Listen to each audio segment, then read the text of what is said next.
Afambo Ogbuefi Celestine Chidebeleke, a retired chartered accountant in Enugu State Civil Service. Abụ m onye Obunawo dị n'Obune Inyi Oji River. Anyị nụrụ na unu na-etinye akwụkwọ ka unu nwee autonomous community. Ya bụ Obule Inyi autonomous community. Ọ bụ eziokwu kọwasị? Nwanne nwoke, ihe ahụ ị nụrụ bụ eziokwu. Kọwara anyị ihe kpatara unu chọọ inwe autonomous community. Agbado autonomous community anyị nọ. Amara m ebe m ga-ebido but I will just name some of the few areas because in the first place anyị nwabụ ndị Obune. Onwe onye ndị Obune mara nọ na that cabinet. When I mean ndị Obune mara, onye dịka etu akpọrọ meeting na onye ahụ si na ya nọ na autonomous community abịasoro ndị ọ na-represent wee kwuo. And onwebe onye n'ime ha nọkete n'ọkpọ ndị Obune wee mee ha dịrị sị na-ekwe n'ihe ya na-ahụ na autonomous. Ihe niile na-abịakwana na autonomous nke anyị nọ kịta. Onweghị ihe na-erute n'Obune. And even the 5 projects mbịara na the autonomous. Nke izizi lim on the government wetere na this autonomous. Ewere eje Nkwere because abịa na the autonomous. Anyị the 4 villages n'ebe a. Umuome, Obune, Amankwa ndị Nkwere. Ewere ihe lim a jee Nkwere jee nye ha ọkụ. Abịakwa na water project nke mụnwa na onwe m sokodu wee bụrụ one of the committees. Evutekwu ya ebe a saitere ya n'Umuome. Then abịakwa na smart school. Onwe ihe ndị Obune edeghe. Which the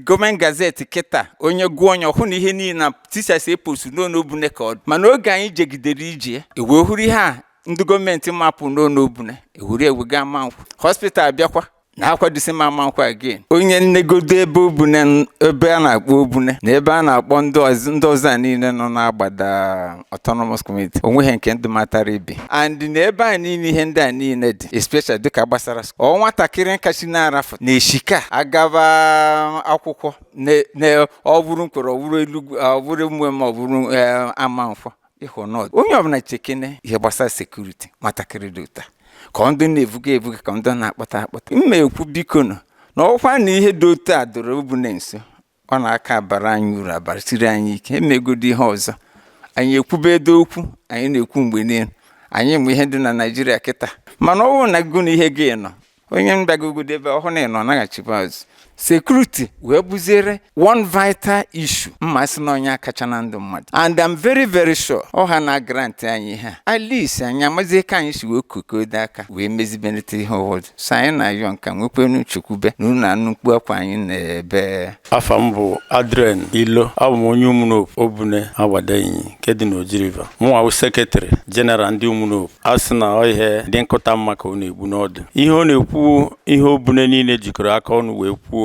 na ihe ga-abanyere Obune niile na ihe bụ mkpa Obune niile ka ọ na-ekwu anya ka mgbe ọ na-ekwe n'isi na ọ na-ebechitere anyị nche akwa anyị nọ dịka ndị ekpudere nkata anyị wee na-ayọ ka gọvanọ ahanakwa anyị ka enwee ike kpughe anyị na ebe ahụ ekpuchiri anyị ka anyị nwere onwe anyị wee hụ ihe ibe anyị soro ibe anyị ṅụrị ọṅụ dịka ha na-aṅụrị.